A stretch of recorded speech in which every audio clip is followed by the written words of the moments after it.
the nzuzu, useless efulefu.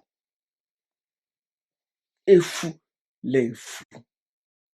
He believe that bullshit, which I believe, I put my heart and mind on that thing for years.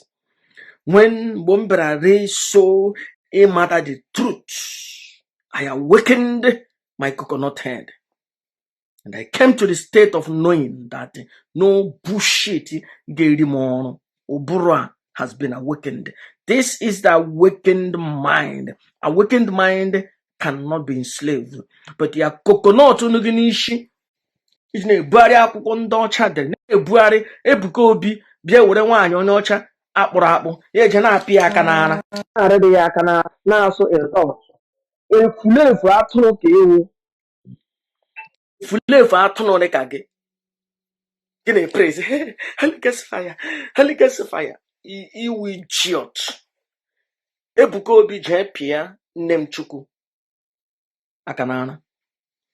Ebuka Obi jee pịa mami wọta emere na consecration, a consecrate ya na ya. Jee pịa ya aka n'ara like that. Mwa pịa that idiot. Pịawa ya azụ.